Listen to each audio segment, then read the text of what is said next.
Over the last 24 hours, we have identified 1,733 new cases of COVID-19 in Alberta and completed about 20,500 new tests. This means that our provincial positivity rate currently sits at about 8.4%, and we have 16,454 active cases. There are 453 people in hospital. Of those, 96 are in the ICU. Sadly, there were 8 deaths related to COVID-19 reported to us in the past 24 hours. My thoughts are with everyone who knew and loved these individuals as they mourn the passing of their parent, sibling, loved one, or friend. There are currently active cases, active alerts or outbreaks in 376 schools, or about 16% of schools in Alberta. Currently, these schools have a combined total of 1,405 active cases.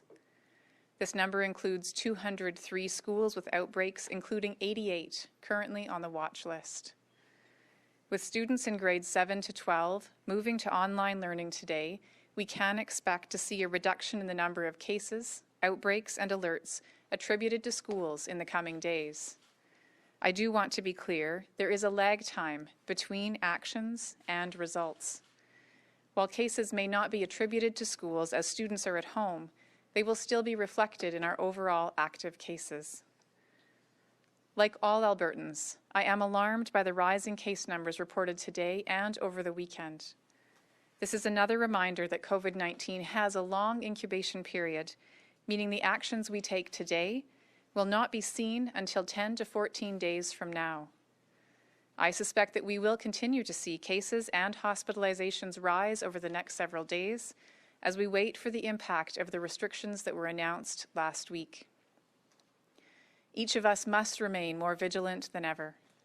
We need to bend the curve and lower the number of active cases now to protect each other and the health system. I am very concerned about growing outbreaks in continuing care facilities and met with operators and staff last week to get their input on how to move forward.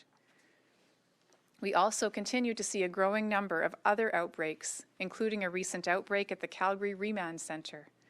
There are now 41 active cases linked to this outbreak. AHS is working closely with local officials to make sure that strict outbreak protocols are maintained and aggressive testing is underway. AHS is also working to support the outbreak at the Edmonton Convention Centre. We take any outbreak in a congregate living setting very seriously, and my local health colleagues are working to ensure that anyone at risk is tested, isolated, and properly supported. There's no doubt that the hospital system is under significant strain. Having said that, we've planned extensively for it, and we are executing those plans as the demand increases. As Dr. Henshaw has told us, we do expect with these numbers that added demand will come over the days and weeks, which certainly emphasizes the importance of taking actions today with the public health measures so that we can manage capacity down the road. So how have we accomplished that? And we have several strategies to accomplish this. First, I'll talk about the ICU. So we have 173 general adult ICU beds in the province. And over the last week in Edmonton, we've added an additional 20 beds. And over the weekend in Calgary, we have another 10 beds. We have plans to expand that up to a total of 425 ICU beds.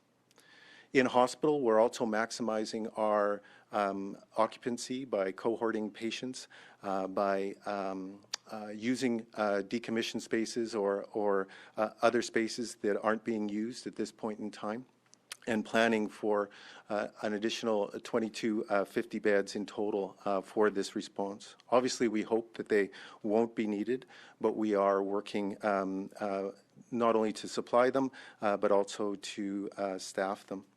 The final point I'd like to make is we're also working in conjunction with our community partners and that's primary care as well as continuing care, to maximize the space available in the community so that we can take patients who are in our beds right now and put them in the care spaces that are ultimately needed. So there's the acute care spaces that are available.